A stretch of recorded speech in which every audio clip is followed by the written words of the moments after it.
Florian, are you there? Yes, okay, I can see you.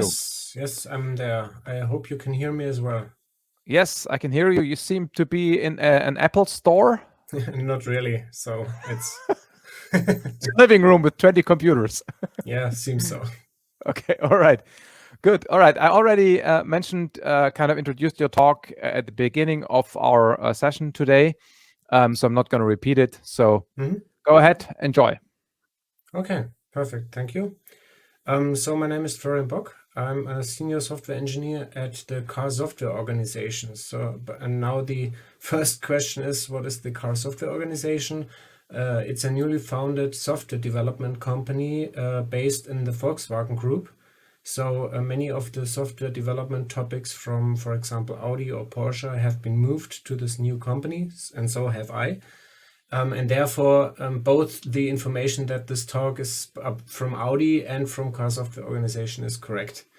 So today I want to present you both the background and the motivation of our scenario modeling language stiEF, and also a live demonstration directly in MPS. stiEF is an acronym, and it stands for Scenario Accompanied Text-Based Iterative Evaluation of Automated Driving Functions. A bit long, therefore the acronym. And I will show you in the next slides what it's all about. So first of all, as most of you probably will know, automated driving functions are one of the main current development and research topics. Customers, in our case, demand obviously availability, safety, and extensive capabilities of such functions. Modern cars, therefore, include a vast numbers of sensors, the corresponding data sources, and the actors. The complexity of such modern functions and their development is drastically increasing. One typical number which is always present is 40% more hardware and 400% more software per model series. And this is especially true regarding automated driving functions.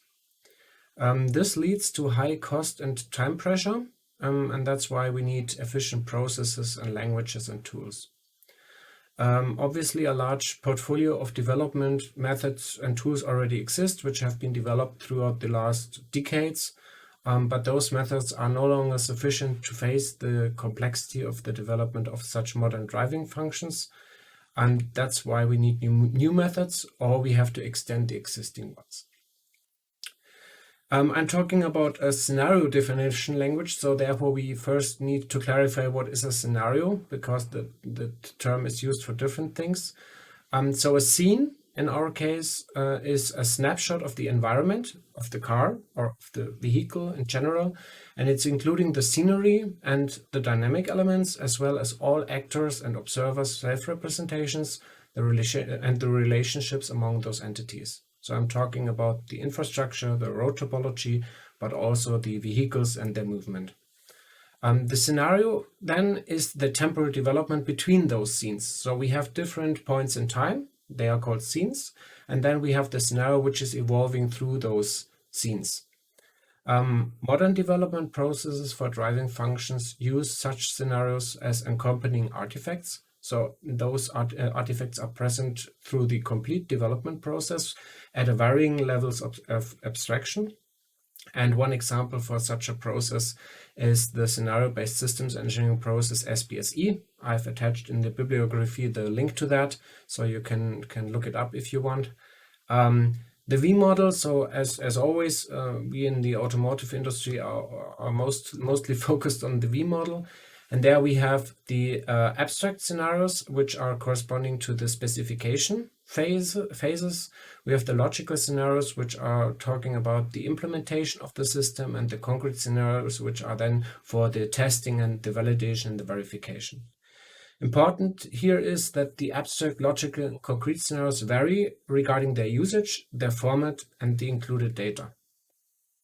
Now I already have used the terms functional, logical, and concrete, or abstract. So a short information where those terms are coming from. So there are different terminologies available in literature or in the industry, but for scenario descriptions for us, the following ones are relevant. So first of all, the abstraction levels according to Mara Bakshik. those levels are 3. So we are talking about a functional scenario, which is a semantic scenario description without any concrete values. So car 1 drives on the freeway behind of car 2. A logical scenario instead is using parameter ranges. So for example, it's stating that car 1 drives with 80 to 90 kilometers per hour on a specific lane and with a specific distance of car 2, but always parameter ranges. A concrete scenario, on the other side, is talking about concrete values. So it's choosing concrete values directly out of those parameter ranges and is formulating the corresponding scenario description. One can see that the level of abstraction is declining, but on the other side, the number of scenarios is rising because obviously we can choose multiple combinations of concrete values out of the different parameter ranges, and therefore we can generate multiple scenarios out of one logical scenario.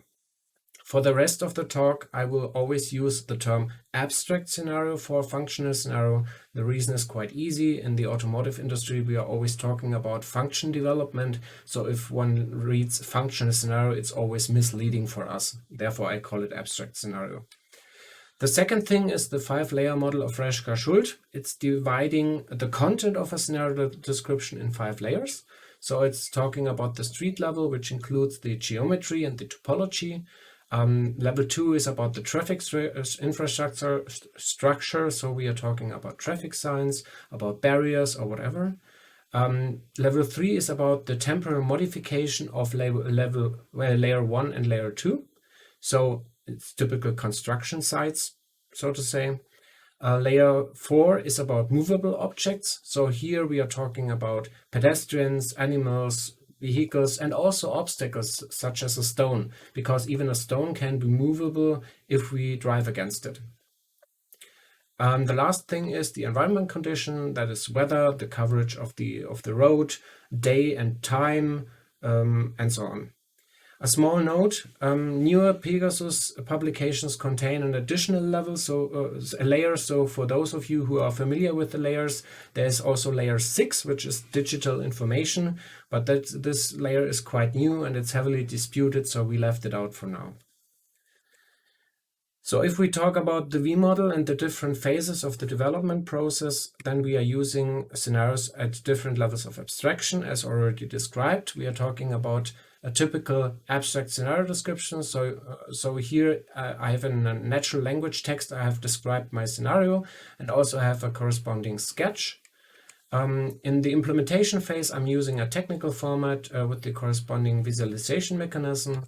And on the concrete side, we have also a technical format, which is then used within a simulation framework to run the tests and to improve the system. So if we look now at those different types of abstraction, we can see that they are varying in the levels of abstraction. And for example, for the process step of system specification, which is on our side typically used for the discussions with the stakeholders of the function, or for documentation, or for the specification of the behavior of the function, those are for abstract scenarios. They are often incomplete, so they do not contain enough data to already run the simulation.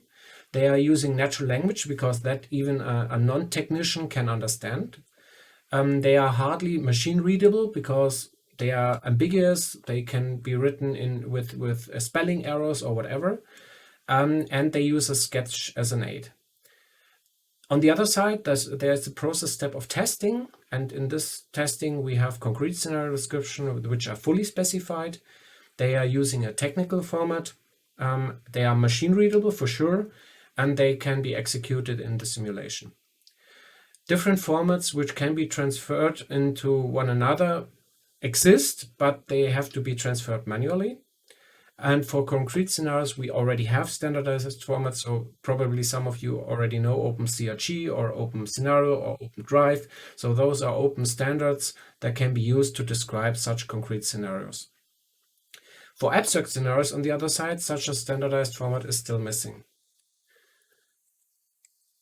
So if we're talking about the creation of such an abstract scenario description, then we have the starting situation that this is a manual step. So the specifier is sitting down and is writing the text manually. So in neither the textual description nor the visualization is standardized. He or she is using whatever is common in their environment, maybe following guidelines, maybe not following any guidelines. We cannot know. The description and the visualization therefore are always inconsistent or often inconsistent. So for example, both artifacts are contradictory, or if I change one of them, then the other one won't change also automatically. It has to be done manually. And therefore, the reuse of the data during the development is problematic, because if we go down to the implementation or even to the test side, then we have to add more information, which is quite difficult. Secondly, we are talking about multilingualism. So as you know, the automotive industry is getting more and more international, at least in Germany for us. So we are talking about multinational teams where English is the communication language. The problem is that the scenario comprehension therefore depends on the individual language competence. So if one cannot really understand and read and write English at a certain level of quality, then we have a problem. Manual translations are possible, for sure, but they are cumbersome and they are prone to errors and expensive also. Therefore, we currently have no automatic support of multilingualism. As third point, we again talk about the levels of abstraction. So as you've seen, we need different levels of abstraction per process step. In some cases, a combination can also be present. So for example, I can include a concrete value for a speed limit, but I can leave the distance to the car in front of me open. Available technical formats such as OpenDrive or OpenScenario can be used, but are hardly usable during the specification phase because they are quite difficult to read. They are mostly XML files, and XML files are cumbersome to write by hand. Scenarios at different levels of abstraction therefore have to be created manually in parallel.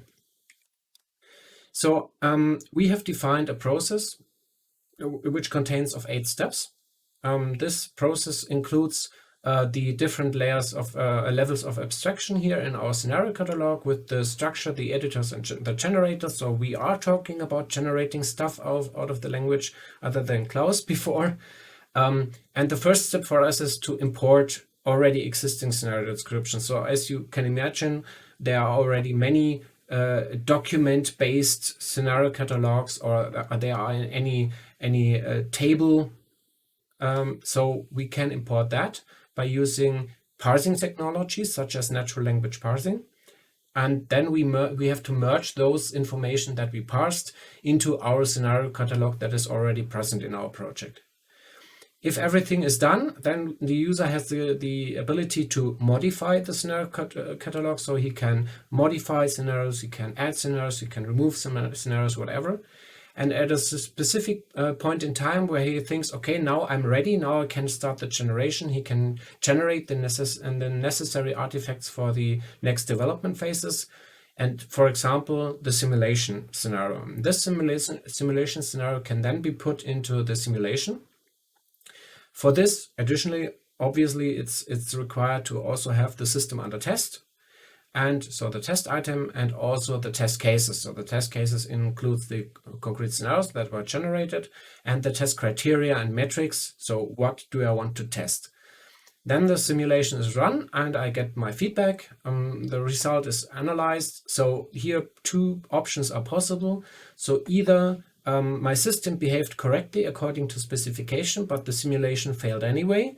Then I might have a problem in my simulation scenario. So I have to report it back to the next iteration and have to rework it in the scenario catalog so that the next simulation run will be successful.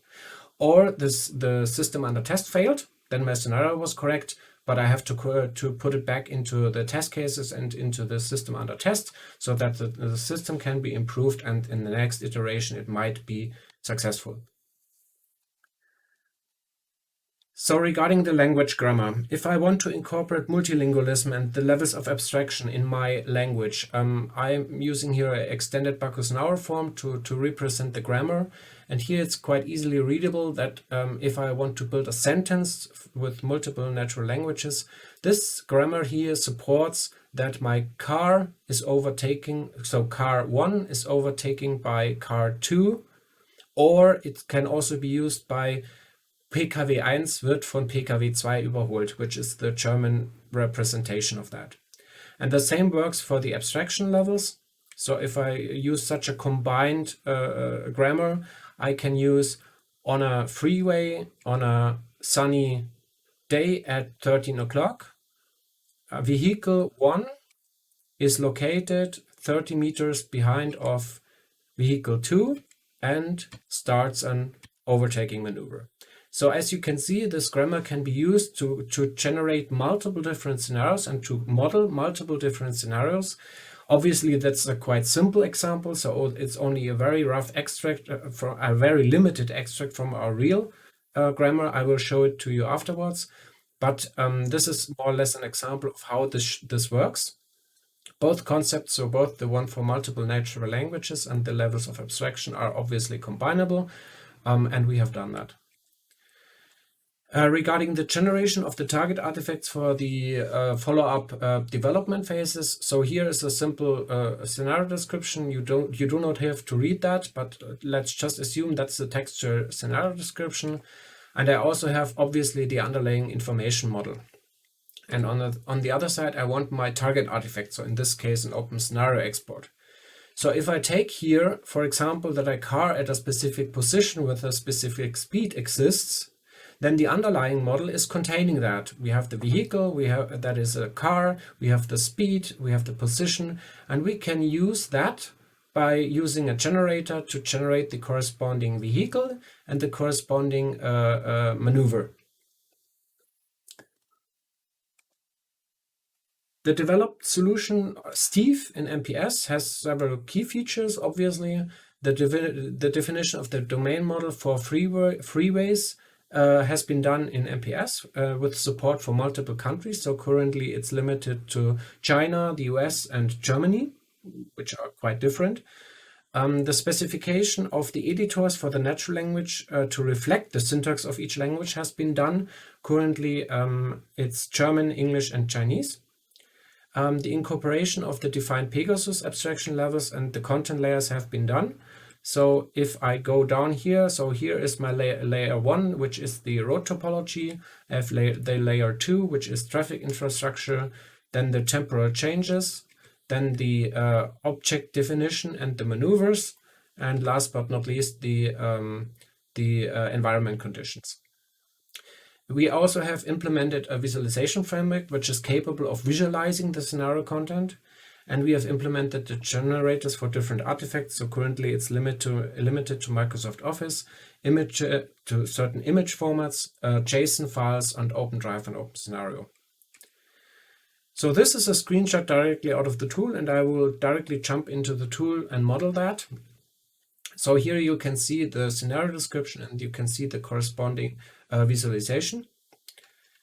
And if I jump now into my tool, here it is. So here you can see it live. So here is a new scenario catalog.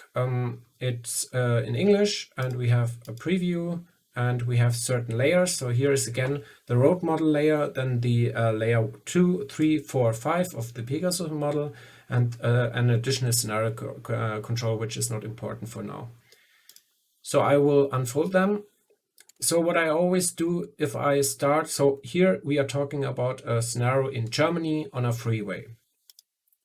The first scenario that I want to model is quite a simple sunny day scenario, which just shows the workflow.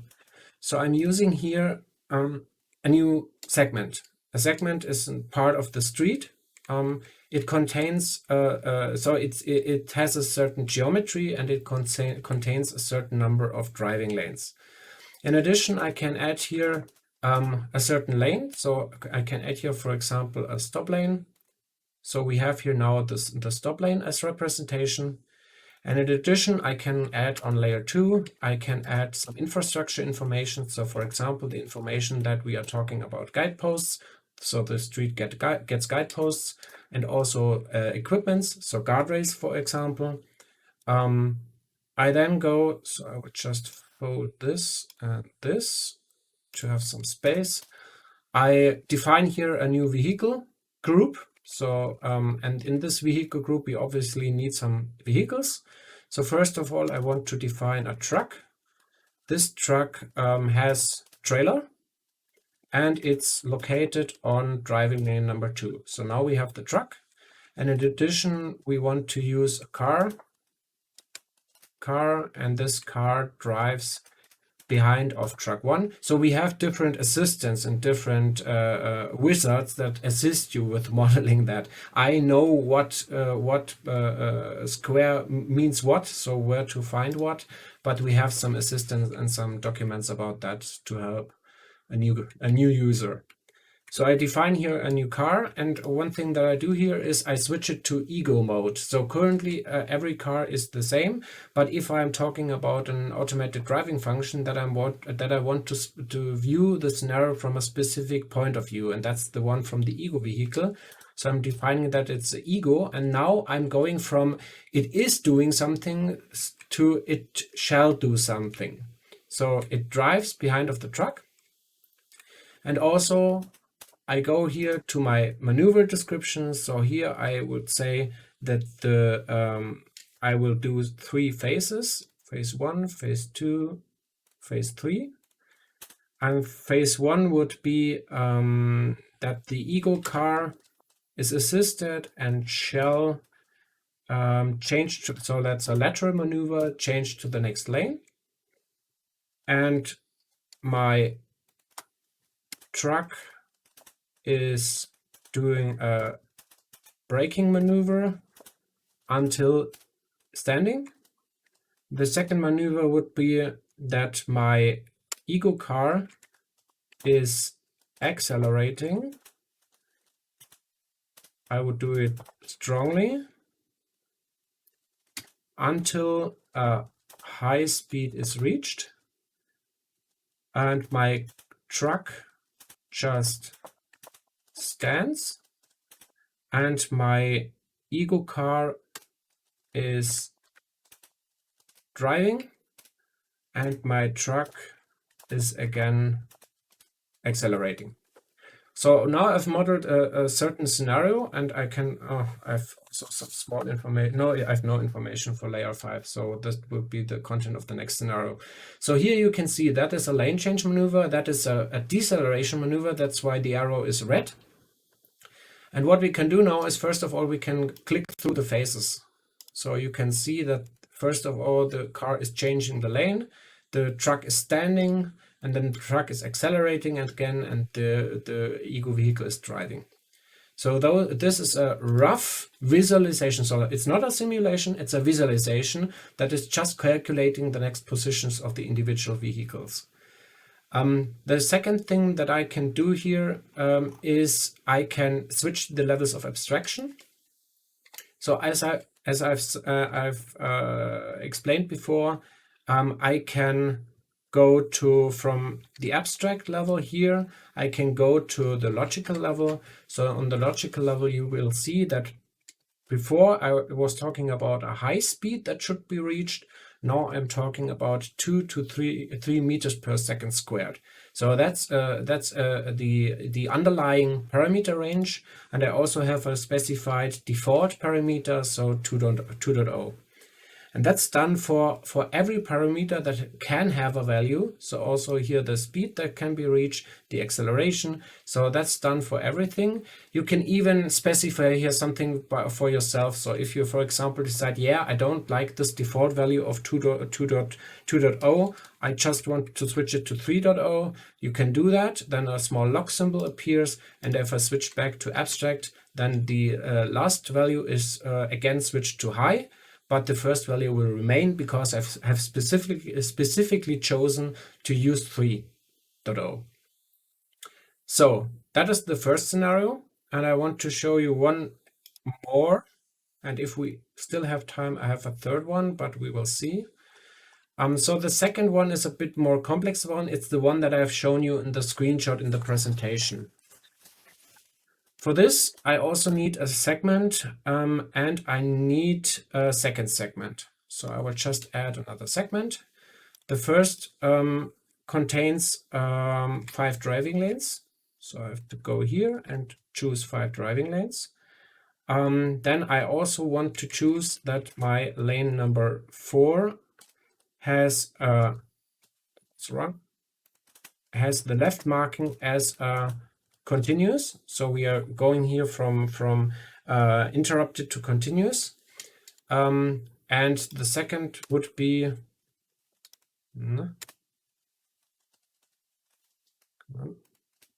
so the second would be that my lane number 5 has a widening to the right lane. So it's going here. And also I want to switch the position of my widening. So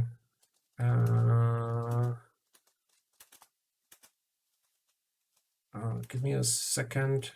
On the left. Okay, that's strange.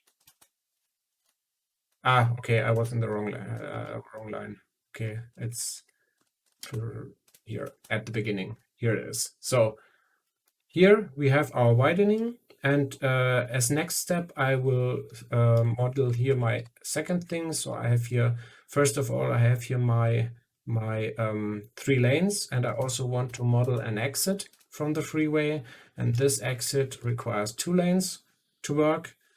Then I want to add some information here about the infrastructure. So first of all, regarding the infrastructure of the first segment, it's leading under a bridge. Secondly, I also want to model that I have guideposts, and I want to model that I have guardrails, and I have pillars. Just pop that out again. So we are talking about this one. So it's pillars for the bridge and guardrails. Then I want to model that I have, at the beginning, there is a sign group. The sign group consists of a traffic sign of type regulation with sign type speed limit 100 kilometers per hour. So it's just the one here. And for the second segment, I want to do that I want to give some information about my main roadway. I want also to have guardrails, and I want to have additional some noise barriers here, and I want to have some traffic regulations. So here I want to have a bridge, and this bridge contains a variable traffic signs of type regulation, and the sign time would be speed limit. Then I will do another one, traffic regulation, variable traffic sign definition, regulation, sign type, speed limit, and one last one, traffic sign, so regulation of sign type, speed limit. So now I have my three traffic signs, and I can go to the layer 3. So in layer 3, I want to model a small blockage, so like a small construction site. So I would say that here my impact on road is a short-term construction site, and my impact on lane is that the lane number 1 is blocked. So now I have here a blockage. In layer 4, I want to model vehicle groups. So first of all, I want to have 2 vehicle groups. So I will add here one additional group. Then what's wrong? Subject. Okay, that is really strange. Okay, I have to go segment here. Segment 2. So here it is a vehicle 1 and vehicle 2. I again want to have a truck. I want to have a car, and the third subject would just remain as abstract vehicle. So I do not want to specify my type of vehicle. The truck again has a trailer and it drives on driving lane number 3. Car 2 is located left of my truck. So I want to go here for left in front of my truck. And my vehicle 3 is located in number 5. And I want to say at the end. And the second group consists of 2 vehicles. So first of all, my bus. And second of all, my motorcycle. The bus drives on driving lane number 3. And my motorcycle drives left of bus 4. Left of bus 4. My maneuvers are only 2 in this case, so I want to have 2 phases. First of all, I want to state that the motorcycle accelerates and simultaneously I want that my vehicle 3 decelerates. Vehicle 3 decelerates, and simultaneously I want that my car 2 does a lateral change maneuver. So I have to change this to car 2. Again, conflicting with the small window resolution. Here it is. And it does a lane change to the nearest right lane. And in the second phase, I'm talking about the car 2, that it accelerates strongly. Last but not least, I also can modify some information about the infrastructure. So here I could add the information that it takes part at afternoon. It is done in summer, and it is under clear conditions, for example. And for regarding the weather, I have here for the information that, for example, that rain falls, and I can also specify the type of precipitation. I could do some road coverage and whatsoever. So now I have formulated the complete scenario. It's the one that has been presented in the slide. I can also do here, obviously, those maneuvers. And what I can do additionally is we have used different types of views, for example, to do it tabularly as table. So as you can imagine, many of the scenario catalogs are either in Word or in Excel, and in Excel we have a table. Therefore, we are representing the information also in table. You can still specify here the scenario. I personally like the text view, but table view is also possible. Now we come to one of the biggest advantages of that approach. As I've presented you in the slides, it uses this combined grammar. That means that we have embedded the syntax of different natural languages directly in stiEF. That means if I now switch from English to German, then I have directly the syntactically correct German description of the scenario. And the same is true for Chinese. So if I go to Chinese, then there's a small bug. We have noticed that today, but it's the Chinese description of the scenario. So you can just use and model the scenario in whatever language you are used to. And then the reader of the scenario just has to change the description to the language that he knows best, and he can understand the scenario description, use it, modify it, whatever. One additional thing that I want to show is we also have some generators, as I said before. So I will just add them here. So I'll go for export. Takes some time. Now it is here. So what we've done here as export, so first of all, quite obvious, it's the word export. So it's just the visualization and the corresponding text description using a predefined template. So we can modify the fonts, we can modify the header, you can add logos, whatever. So we can just create the scenario catalog in Word, which would be normally written in Word. So that's the thing. And secondly, we have the Excel export. So here are our two scenarios as Excel. We have here a small scaling problem again, but you can imagine how it should look like. We are also using images as output. So we are using here these PNG images. And we are using two technical formats, I would say. First of all, we are using regIF to be able to import the scenario description and the scenario catalog into DOORS, for example, or into any other requirements management tool which supports regIF. And the second technical format would be JSON.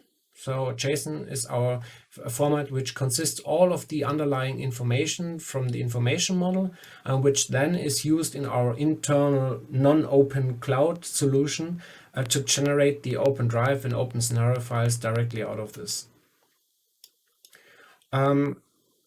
Markus has written me that I should not show the third scenario due to time issues, but what I still want to show, and I can do it quite briefly, is one thing. And Florian, yeah, it's fine if you show a third example, but I'd suggest if you have it prepared, we can definitely look at it. But watching you type for 10 minutes is not the greatest entertainment. So that was my comment.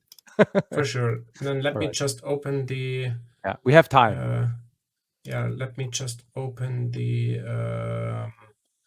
other project.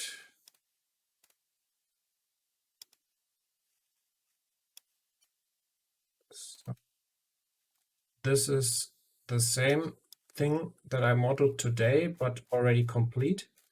So the third scenario would be this one. So this one is placed currently in Germany. And we are having a parallel road with an exit. We're having some road coverage. So here it's covered by ice. We have vegetation. We have certain vehicles, and also we have here one specific element which is not possible in German. So in Germany. So in Germany we don't have this specific element, but we do have it in China or in the US. So you can directly switch from the most left lane of the freeway to the most left lane of the opposite side. And if I switch now, you can just watch the road markings and also watch the traffic sign here. And I will switch here from Germany to China. Then you will notice that the remote road markings have changed a little bit. And if I switch to US, it becomes more obvious. So we are switching, depending on the country, we are switching the visualization. So you are getting the road markings that you would see in the country. And also we are using the corresponding traffic signs. So we are just exchanging the corresponding images so that the user can define the information that is necessary. And one additional thing that I can still show is that we also have more country-specific elements. For example, we have here a lane that is called HOV lane. That's a typical element in the US.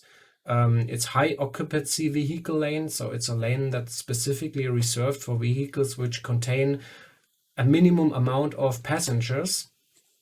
And if I add one here, then you will see here the specific lane with the corresponding shapes that are on the road and this corresponding road marking, so that is also possible. So those are country-specific elements that are not possible in Germany, but which are possible in other countries, and we try to support them. We are already on a good road there for the US and for China. For other countries, we have not started that yet. I will jump for 2 or 3 more slides back to the slides. So what are the big advantages of our presentation of our language?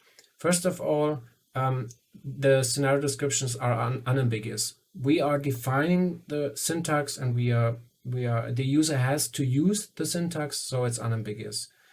The user is supported in the creation of the scenario because he just has to click through and click all those patterns together, which is quite fast, but has to be prepared. The embedding of the grammar of multiple natural language in stiEF allows this multilingualism that I was talking about without the necessity of manual translations. The generated artifacts, on the other side, can be used directly in the following development steps. Obviously, there are also limitations. So we have restricted syntax and semantics. That means you cannot write free text. That's a bit limiting for the user. So the user has to get used to the language. And sometimes he might have to rephrase things that he otherwise would have just written how he was used to. So that's a limitation. And the quality of the scenario description obviously is depending on the quality of the language. So the better the language stiEF is, the better the outcome from the scenario catalog would be. So that's a maintenance effort for us. As short outlook, so currently extension to support parking and roundabout as domain are already implemented, so they have been finished. Extensions for rural and urban roads are scheduled for this and the next year. More supported natural languages, you have already seen it in the tool that we have started with Russian, but more language will be addressed in the future. And the public availability, so that's one critical point of stiEF, is currently being addressed. So we are planning to release the tool as freeware, so not open source, but freeware. But it's currently investigated by our legal department, so just to clarify all IP stuff. Some development-related findings. So concrete scenarios exist as complete scenarios, that's for sure. Otherwise, they won't be executable in the simulation. But for logical and functional abstract scenarios, they are mostly incomplete. So it's the abstraction levels will be mixed. They are incomplete. That's one finding.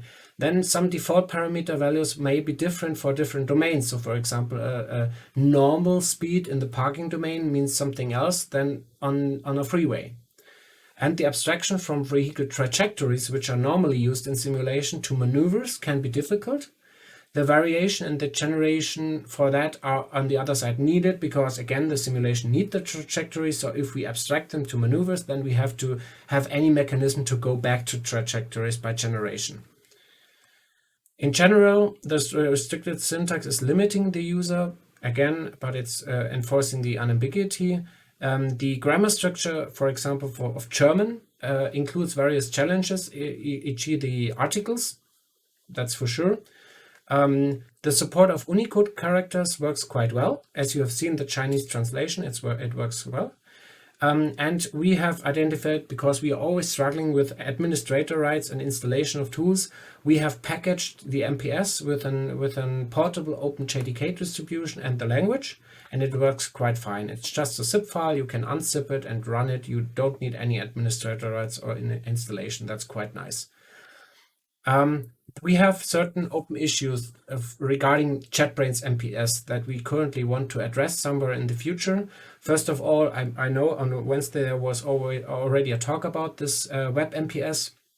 That would be a tremendous help for us, because obviously then we can just get rid of any local installation. We can just use it via web.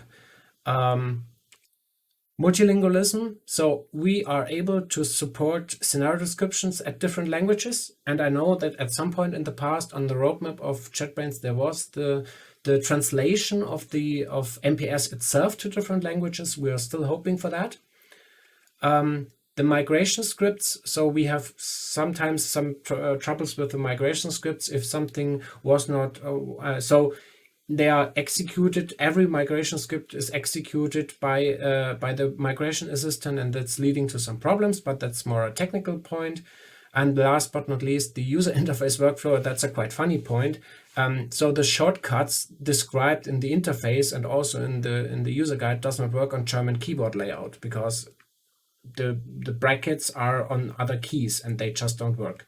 So just as a short remark.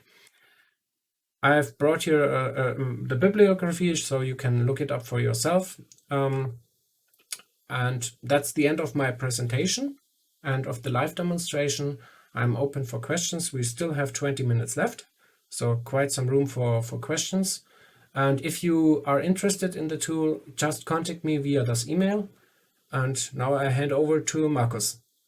Exactly. Thank you very much for the talk. Quite impressive stuff, especially the fact that the visualization is maintained kind of in real time. I'll start with 2 questions about that. First of all, maybe you've said it and I was distracted with collecting questions, but the visualizer, you did not build that yourself, did you? Or was that already available? You did. That's a visualization that we wrote ourselves. So we were struggling very much with curved roads and with the proper alignment of every segment and every lane. For freeways, it works quite well until now. For parking garages, it's currently still under development. We hope to finish that until March, because they are obviously due to this very, very compact road topology with all those different parking spaces and walls and barriers and whatever. It gets quite complex to manage that from a visualization point of view, but we are optimistic and it looks just promising. So we'll see. Klaus was asking a question in that space. Can you model crossroads and roundabouts and special stuff like departing ferries? So regarding roundabouts, yes, we can already model roundabouts. There, the visualization is still incomplete. So we already have the possibility. If I jump here back, you can just look if I add another scenario and I just jump to the top element. You can see here that we are we are able to do a parking garage. We are able to do a roundabout. The visualization is not complete, as I said. It will be done during March or April, but then we can do that. Regarding ferry, no, not yet. So ferry would be one point for the urban road. So we are already defining the language for that from the grammar definition. The implementation MPS is the next step. So we are hoping to finish the rural and urban roads until end of this year. I'm sure there is some kind of open source shipping simulator that you could integrate. For sure. Vladislav asks, are scenarios always deterministic? Are there any randomized behavior or changing weather conditions in this system? So you can define changing weather conditions. So regarding that example, if you define here environment conditions, you can do here segment conditions. And on segment conditions, now I just have to use a scenario where anything is modeled. So here I do a segment condition, and here in the segment I could specify, for example, that hail falls. And for example, here in the phase, I can even specify that in the phase, the weather is changing. So there is now, for example, the visualization range is strongly reduced. So there we have some kind of dynamic behavior. Regarding the vehicles, it's deterministic. But, and there's a limitation, when we are talking about the ego car, it's here stated as shall language. So it shall do that. There, the simulation will obviously put in the system under test and the corresponding code that lies underneath, and then it will execute it. So there is some kind of randomization due to the implementation that can happen. One thing that we also do, and that's a thing that I said before regarding the cloud solution. So this is, we call that a specification scenario because it uses information at different levels of abstraction. And this information is then taken to the cloud, where it's generated and converted into concrete scenarios in OpenDrive and OpenScenario. And there, variation and parameterization will happen. So you're basically expanding the abstract scenario into a whole range or family or variation space of concrete scenarios that are then executed. Yeah, we are just so for example, if I'm talking about a distance of 80 to 120 meters, the distance, then in the cloud, this parameter range will be varied. So either by using a distribution function or by using stepwise or by using randomization or whatever. And then multiple concrete scenarios will be generated, which will be automatically executed in the simulation. But you have no scenario generator on this level that explores options? Okay, that was a question by Klaus. That's a manual process here, because at the end of the day, we are trying to replace Word, so to say. Right. So the user is in charge. Yeah. Yes. One question that for myself, that I'm struggling with in understanding, if you generate this range of scenarios on the level down below, then for execution in the simulator, what's the point? How do you determine whether the scenario was executed successfully? I mean, is this like a test case that can fail or not fail, or is the car just driving to exercise? What is the goal? So the goal here is to describe the environment. So it's like the environment conditions where the system developed will be in. So you always need the scenario description, you need the test case description, which will describe what should happen. One part of that is this ego shell behavior language here. So it's a sub language, but it's not limited to that, because obviously we also have test cases regarding the internal behavior, so bus system signals and stuff like that. So that's also part of the test case. And then we need the system under test, and those three things together then really build the test, and they are executed in the simulation. So the scenario itself, you can execute it, but the only thing that you will see is that the vehicles are moving, but there is nothing to test. There is no success criteria. Okay, exactly. That was my question. So now I understand. Yes. So Julian asks, are the Word and Excel outputs generated via an existing template or plugin, or did you have to write them themselves, or how did you do that technically? We are using Document4J. So that's an open like an framework. API for Microsoft Office. Yeah. Okay. It's the convenient thing about Document4J is that you do not have an existing installation of Microsoft Office. So it runs out of the box just without any Office installation, and it just pushes out the files for Word and PowerPoint and Excel and whatever. That's quite convenient. Sebastian asks, apart from language translation, do you also do unit conversion when you change from, let's say, Germany to the US or to China? Yes, we do that. So obviously this imperial to metric system thing is always a thing there. We are doing that internally, but it's currently not visualized correctly. So that's a thing that we are currently working on. We also hope to finish that until March, because then our visualization project will end, which has done a great rework of the initial visualization. So we had a first implementation, and that was a bit limited. So we reworked it, and it will be done until the end of March. And then we will hopefully already have the migration between miles per hour and kilometers per hour and all those things. Okay. Did you have to learn Chinese to do the translations, or did the colleague do that? A specific colleague. So I personally, I cannot read Chinese, but we have a colleague on our side, and we have multiple testers on the tester side which are able to read Chinese. So they are testing this and giving feedback. So it's an agile development process anyway. Right. Years ago, I wrote a book which was translated to Chinese, and they kindly sent me the book for proofreading. I declined. True.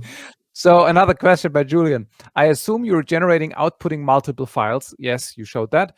I need advice on how to do this. I only seem to be able to create one XML file for my language, but I want to split it into several files. Can you give maybe him a 2-minute primer on how to generate multiple files?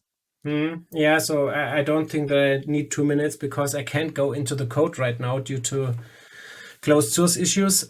So I can't show you that. But the point is, I think if you can only generate one file, it sounds like you're using the text generator, because that pushes out only one file from my point of view. Per node, Per node, yes. So we have initially used the normal generator concept of MPS. But we have changed that, and we are using behaviors. And in the behaviors, we are just writing the files.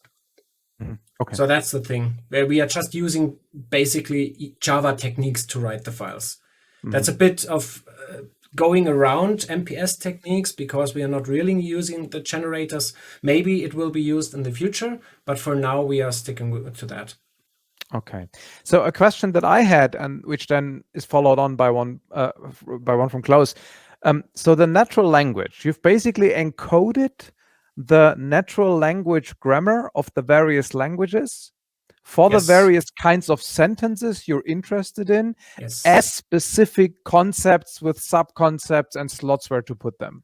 Yes, exactly. So we have the concepts in MPS, which represent the information model, and we have the editors. And there's an editor for Chinese, there's an editor for English, there's an editor for whatever. And additionally, we have so-called attribute tables, and we are using that to map the different attributes. So that for the abstract layer, I'm talking about a normal width.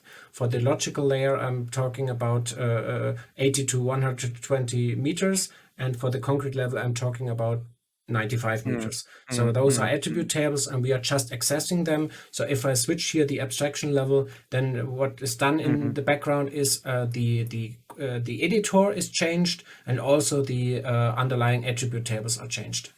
Okay, all right. So here is the question by Klaus. Could this multi-language support based on these combined grammars be extracted and used by other MPS-based tools? For example, could it be open sourced in the MPS extensions? Assuming legal allows it to do. Yeah. So the basic concept of that is already published, because I've published it in my doctoral thesis. So it can just be found by using my name in the internet, and it's also in the bibliography. Regarding the implementation, I think it might be extractable, but I don't know when or how we will do it, because legal things, I don't know nothing about that. But I think it could be. But the basic concept can definitely be adapted. I mean, at the end of the day, it's no magic. You're just combining the different syntaxes in the editors, and you are obviously there are 1 million edge cases and border cases that you have to do, and where you have to, here you need to use your verb, and here you have to adjust it and stuff like that. So in English it's quite nice. In German it's difficult, and we are going now to Russian, and that's You can probably get support from JetBrains. Probably, yes. All right. I think that's it. We have no more questions. Thanks again. Very interesting roundup of the second day. Cool.